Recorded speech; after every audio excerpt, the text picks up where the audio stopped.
Assalamualaikum warahmatullahi wabarakatuh.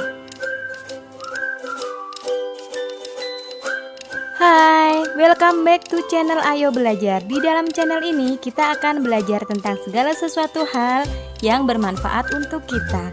Silahkan, bagi kalian yang baru pertama kali mampir di dalam channel ini, jangan lupa like, komen, share sebanyak-banyaknya, dan subscribe ya, untuk mendukung keberadaan channel ini. Dan nyalakan juga lonceng notifikasinya agar kalian tidak ketinggalan tentang video-video berikutnya.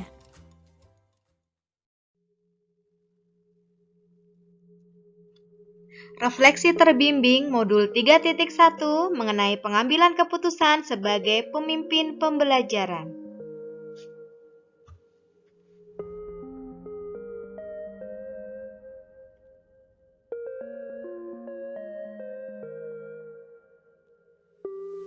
Pemahaman saya, dilema etika adalah situasi yang terjadi ketika seseorang harus memilih dan memutuskan di antara dua pilihan, di mana di antara dua pilihan tersebut secara moral keduanya adalah pilihan yang benar namun bertentangan.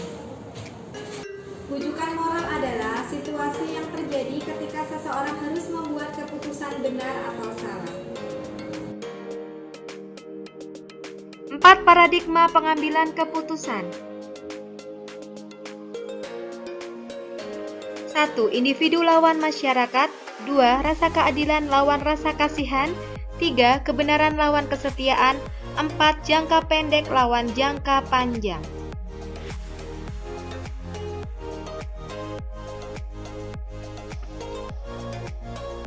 Sembilan langkah pengambilan keputusan. Langkah 1. Mengenali bahwa ada nilai-nilai yang saling bertentangan dalam situasi ini.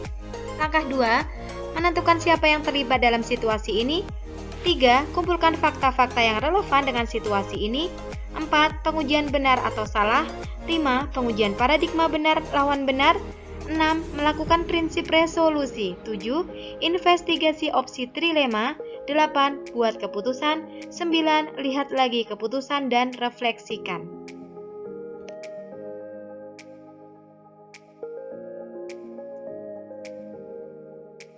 Tiga prinsip pengambilan keputusan. Berpikir berbasis hasil akhir, berpikir berbasis peraturan, berpikir berbasis rasa peduli.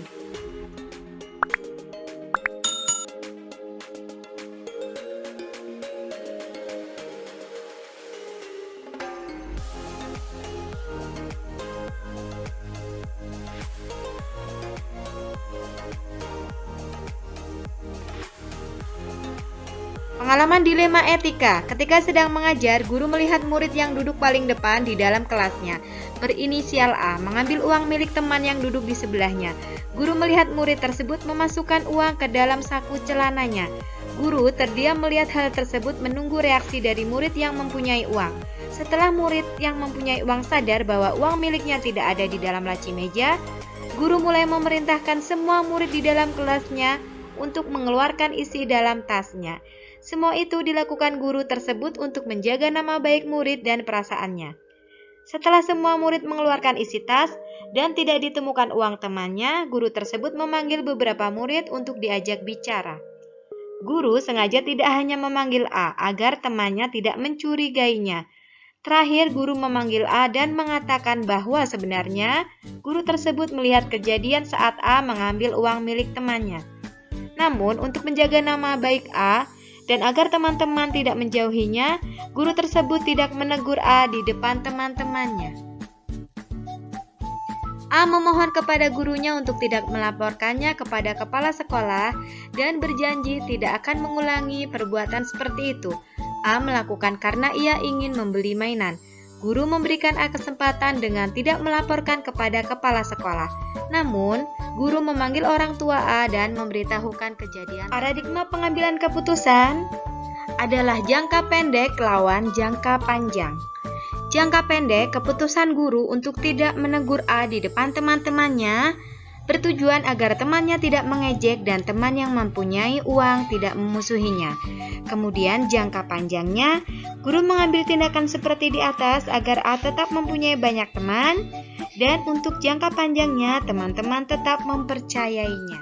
Mempelajari mengenai pengambilan keputusan sebagai pemimpin pembelajaran. Ketika saya mengalami kejadian beragam di dalam lingkungan sekolah saya, seringkali saya mengambil keputusan hanya berdasarkan apa yang saya rasakan, apa yang saya pikirkan baik untuk saya dan baik untuk orang lain. Dan seringkali keputusan yang saya ambil hanya berdasarkan sudut pandang saya, dan seringkali pula emosi lebih dominan dalam saya mengambil keputusan. Setelah saya mempelajari modul 3.1, saya menjadi lebih paham langkah-langkah apa saja yang harus saya ambil, langkah-langkah apa yang harus saya pikirkan dalam pengambilan keputusan. Pengambilan keputusan harus didasarkan oleh kesadaran yang penuh, bukan atas sudut pandang dan seringkali emosi yang lebih dikedepankan. Namun kita harus berpikir terlebih dahulu akan dampak yang diakibatkan oleh pengambilan keputusan yang kita ambil. Melalui modul ini saya lebih memahami apa yang harus saya lakukan ketika saya mengalami suatu dilema. Apa saja yang harus saya pikirkan sebelum saya mengambil keputusan.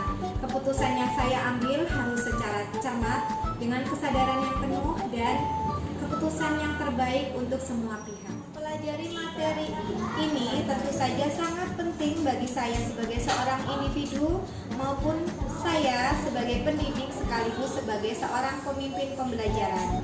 Sebagai seorang individu, tentu saja ketika kita berhadapan dengan individu lain atau kita ketika berada di dalam lingkungan masyarakat akan selalu dihadapkan pada kejadian-kejadian yang menuntut kita untuk berpikir, kejadian-kejadian yang merupakan dilema etika yang mengharuskan kita mengambil sebuah keputusan yang cermat dan tepat. Sebagai seorang pendidik, tentu saja saya harus memahami langkah-langkah apa saja yang harus saya ambil sebelum saya mengambil sebuah keputusan.